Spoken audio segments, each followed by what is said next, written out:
방송인 로버트 할리 씨가 마약 투약 혐의로 전격 체포됐습니다.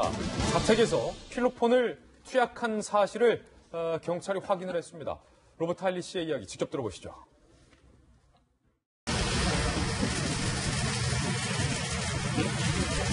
마약 투약한 혐의 인정하십니까? 필로폰 어디서 구입하셨습니까? 언제부터 마약 투약하셨나요? 투약을 혼자 하셨나요? 대한민국.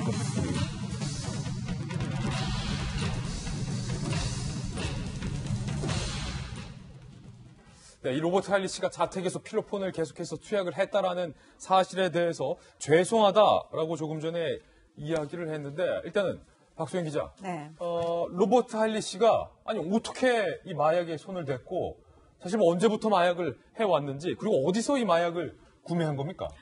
인터넷으로 구매를 했다고 합니다. 요즘 인터넷으로 마약을 구매하는 사례가 지금 계속 나오고 있는데요. 이 로버트 할리 씨 역시 인터넷으로 필로폰을 구매를 해서 자택에서 투약을 한 것으로 알려졌습니다.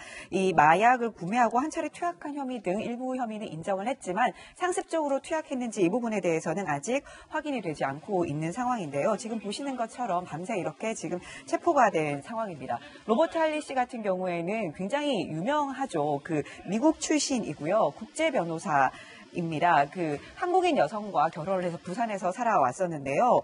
그 1997년에 미국 국적을 포기를 하고 이 한국으로 귀화를 해서 이 하일이라는 이름으로 방송을 했습니다. 요즘에는 그 한국말을 굉장히 잘하는 외국인들이 많잖아요. 그래서 네. 한국에 나와서 이 방송에 나와서 한국말로 이렇게 방송을 하는 경우가 많은데 그 1세대가 이 로버트 할리 씨라고 보면 돼요. 그때 굉장히 구수한 이 부산 사투리를 쓰면서 방송을 해서 큰 인기를 얻었고요. 굉장히 유명한 그 광고도 많이 찍어서 유명한 말 있죠. 뭐 한 젓가락 하실래? 뭐 예. 네, 그런 유행어까지 낳은 인물입니다.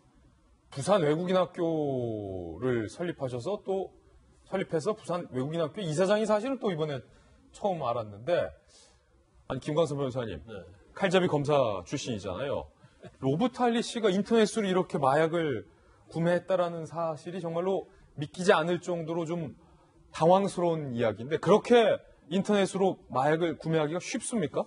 최근에 소셜 네트워크를 이제 온라인으로 구매를 하죠. 왜냐하면 이제 보안 메신저가 발달돼 있어서. 그런데 GPS라고 혹시 아세요? GPS는 그거 아닙니까? 그 위성을 통해서 위치를 추적하는 거. 네. 근데 지금 최근에 대한민국의 마약의 트렌드를 GPS라고 딱 한마디로 정의를 하고 있어요. 아, 요즘 그 마약 수사 트렌드가 네네. GPS. 예, 예. 그게 이제, 머리 글자를 딴 건데, 이제 G는 글로벌이에요. 글로벌. 예, 그러니까 주로 해외 유학을 갔다 온 사람들, 그리고 해외에 있다가 한국에 들어온 외국인들이 중점적으로 좀 많이 하고 있다는 거고, 그 다음에 이제 GP 중에 P는 프라이스, 가격이 상당히 요즘 높아졌어요. 그 이유가 뭐냐면, 대마초 같은 것도 사실 가공을 엄청 순도 높게 잘 해요. 그러면서 중독성이 높게 만듭니다.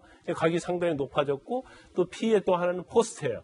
국제 우편을 통해서 이걸 받아보는 거예요. 그러니까 누구나 쉽게 받아볼 수 있는 그런 구조라고 볼 수 있는 거고. 아니, 마약이 국제 우편을 통해서 이렇게 그냥 걸러지지도 않고 쉽게 들어온다? 그 이유는 예. 마약 자체를 가공을 하거든요. 예. 그러면 사실 마약 탐지견이랄지 뭐 관세청에서 이걸 아무리 잡으려고 해도 잡아내기 굉장히 어려운 측면이 있죠. 지난번에 저희 방송에서 검사 시절에 마약 수사하실 때 쿠키 모양으로 마약을 들어와서 못 잡고 뭐 많이 유통될 뻔한 것을 뭐 수사로 막은 적도 있었다. 뭐 그런 얘기도 하셨는데. 쿠키 대만은 이제 최근에 그건 또 피하기 위해서 아니면 어떤 중독성이랄지 환각을 높이기 위해서 만든 거예요. 그런데 최근에는 이제 대마초 자체를 그 약간 젤리처럼 얕게 만듭니다. 대마 젤리도 나왔다. 그렇죠. 그러면 대마 젤리이기 때문에 그걸 외국에서 들어와도 사실 관세청에 봐도 잘 모를 수 있어요. 그냥 젤리니까. 그렇죠. 근데 그 젤리를 녹여서 우리가 전자담배처럼 액상으로 만들어서 피면 이것이 일반 대마초 흡연한 것보다도 한 40배 정도 순도가 높아요. 그렇구나. 그러다 보니까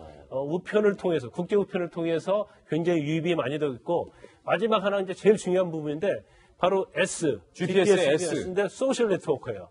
그러니까 온라인 아니면 메신저를 통해서 이걸 받는데 텔레그램이랄지 이런 메신저가 굉장히 보안성이 강하잖아요. 예. 그래서 이걸 통해서 받으면 사실은 적발될 가능성이 별로 없어요. 근데 그러다 보니까 최근에 현대가의 정모 씨, 그리고 뭐 SK가의 최모 씨, 이런 사람들이 전부 다 그 메신저를 통해서, 우편을 통해서 또 해외 유학파였거든요. 그러니까 이런 트렌드가 가면서 지금 문제는 뭐냐면 우리나라가 마약 청정국으로 다 알고 있잖아요. 근데 2017년도부터 마약 청정국이 아니에요. 예. 왜냐면 유엔의 기준에 의하면 마약 청정국은 10만 명당 마약을 한 사람이 20만 명 이하여야 합니다. 그런데 2017년도부터 우리나라는 10만 명당 27명을 넘어섰어요. 20명 이하여야 되는데 27명은 이미 넘어섰다. 네. 그런데 최근에 이제 버닝썬이랄지 뭐 로버트 할리시 이런 사건들이 많이 대두되기 때문에 제가 볼 때는 올해는 내년에서 만약 올해 통계를 잡으면 그것보다 훨씬 많은 마약 사범이 등재될 것으로 될 수밖에 없기 때문에 이제는 이제 마약 청정국이 더 이상 아니다 이렇게 볼 수 있는 거죠. 우리 김관삼 변호사님이 또 검사 출신이기 때문에 뭐 젤리, 쿠키 이런 거 지금 다 수사선상에서 다 잡아낼 수 있다라는 걸로 이야기를 했기 때문에 절대 마약을 하면 안 된다. 모두가 좀 경각심을 가질 필요가 있을 것 같은데 김병민 박사님 네. 다른 사람도 아니고 로버트 할리 씨는 사실은 한국에 귀화한 게 벌써 1997년이니까 네. 이름이 뭐죠? 하일. 하일. 그러니까 사실 외국인이 아니라 그냥 한국 사람으로 봐도 될 정도로 오래 우리나라에서 방송 활동을 했기 때문에 이 소식의 충격이 더 큰 것 같아요. 영도 하씨 시조라고 얘기를 하지 않습니까? 영도 하씨 시조. 네, 그러니까 부산 지역을 바탕으로 대한민국 국민 중에 로버트 할리를 모르는 사람이 누가 있겠습니까? 심지어 과거에는 본인이 또 정치를 하겠다고 국회의원 공천에 신청한 적이 있습니다. 그랬던 적이 있어요. 물론 비례대표 선거에 신청을 했지만 똑 떨어진 적이 있습니다만 네. 지금 이 마약을 투여를 하고 있는 상황이 그 당시 2016년도를 기억하는데 그때에도 이런 일이 있었는지를 확인해 볼 필요가 있습니다. 비례대표를 신청했을 때 네, 시청에서 당시에도 이런 일들이 있었는지 만약 그렇다면 본인 스스로가 마약을 하고 있는 과정 속에서도 공적인 활동을 하겠다고 얘기하는 이율 배반적인 행동을 한 것이잖아요. 그리고 지금 조금 전에 이 외국인 학교에서 스스로가 공적인 활동을 하고 있고 방송인으로서 활동하게 되는 뭐 여러 가지 측면들을 보게 되건데 국민에게 미치는 영향이 적지 않았을 겁니다. 근데 저런 로버트 할리 씨가 저렇게 필로폰이라든지 마약을 투여하게 됐다면 뭔가 투여에 대한 원인이 있을 거거든요. 예. 어느 날 갑자기 그냥 혼자서 마약을 하는 경우는 거의 우리가 찾아보기 어려운 것 같고요.